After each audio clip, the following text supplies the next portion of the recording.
લાડુ વળવાની ઝંઝટ વગર એકદમ નવી રીતે ક્રિસ્પી અને ટેસ્ટી મમરાના લાડુ બનાવવા માટે અહીંયા મેં 3 વાટકા મમરા લીધા છે. સાથે 1 વાટકા જેટલો ગોળ લેશું.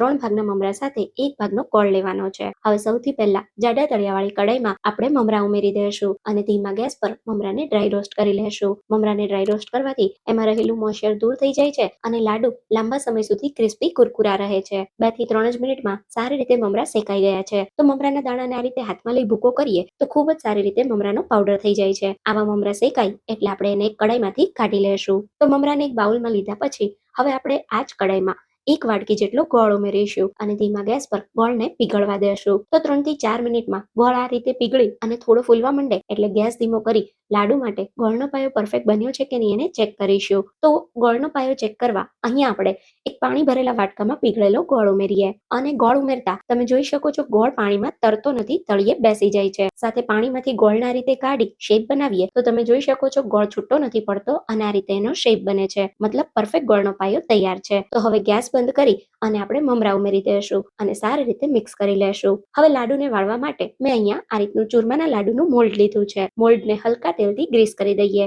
નીચેની સાઈડ એક બદામનો ટુકડો રાખીએ અને પછી ચમચીથી લાડુનું મિશ્રણ આ રીતે મોલ્ડમાં ઉમેરી હલકા હાથે પ્રેસ કરી અને લાડુને અનમોલ્ડ કરી લેશું. પરફેક્ટ મમરાના લાડુ તૈયાર છે. તો આ વખતે લાડુને આ જ રીતે બનાવજો.